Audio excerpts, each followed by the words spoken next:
Hi everyone, today we will talk about how to fix or how to solve a messenger when it's not working. To know how to fix or how to solve messenger when it's not working, you should just go to settings like this. We will click. After that, in this page, you will go to apps, default apps, app settings. When you will see this list, you will go down to find the application of messenger and you will enter here.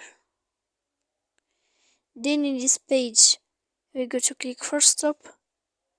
After that, in this when you will end this, you will enter to storage. Then you will go to click clear cache. After that, you will go to click clear data.